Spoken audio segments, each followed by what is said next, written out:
Don't, by Gabriella Batel. Chapter 2. The shadow of a teenage boy paces across my lawn. He must have come down the street from behind our house. He meanders onto the sidewalk and into the gutter next to the sewer drain, wearing nothing but a soot-colored t-shirt and a pair of black cargo pants. A skinny-necked bottle is roosted in his hand. I pinch my eyes shut. Something pangs in a deep, safeguarded room inside me. I thought he was getting away from that. What happened that he's resorting to it again? Something new? Or the same thing that left my family like this? Luis takes an almost delicate sip from the bottle, while a breeze plays with his onyx hair and his shirt.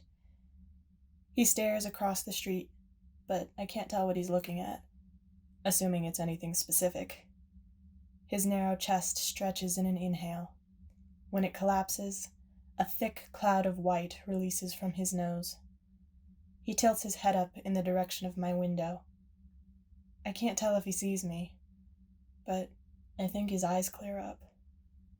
I glance at Tristan, his hands a fist around my flannel bedsheets, so tight that teal veins light up on the bulges of his knuckles in the moonlight.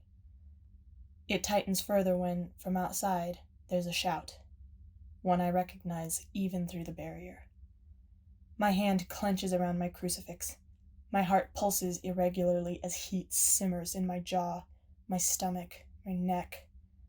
Luis looks over his shoulder before the closest thing he ever gets to a smile glides over his face. The ground turns to graphite where his footprints have cleaned away a dusting of frozen mist. Luis waves his older brother over. Close the curtains, I tell Tristan. Please.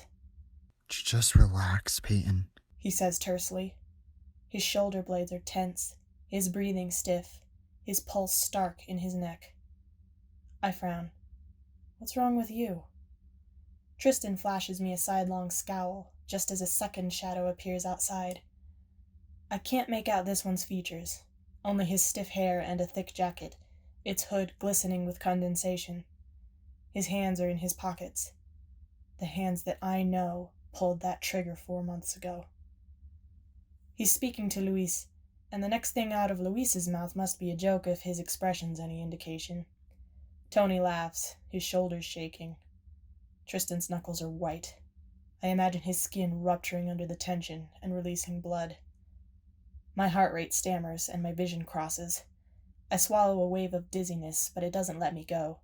My bed springs fluctuate with my balance. It must be at least 7 seconds before a new sound breezes into my ears. Tristan exhaling. A few extra seconds later, my vision straightens, and I search the ground outside. Blown pine needles, ochre with age, cross-hatched the gutter. The brothers are gone. I release my chokehold on the crucifix. Bruising blushes over the craters in my skin. Tristan never stops scanning out the window. Maybe he's waiting for police lights, like I do. Waiting for them to spark the night with blue and red, and for the shrill notes of sirens to pierce the silence. Praying that my mom and the baby she's carrying aren't in one of those cars. Minutes pass. Young twigs sway on the hibernating maple out front. After almost an hour, the pain ebbs enough that I think I might be able to sleep. Hazy lilac effuses from the horizon, and a runner jogs up the sidewalk. He seems young, but he's tall with long, confident strides, like clockwork every morning. I ease myself onto my mattress. Forget the blankets. I don't have the energy. Tristan doesn't glance sideways. He'll stay until he knows I was able to fall asleep. He always does.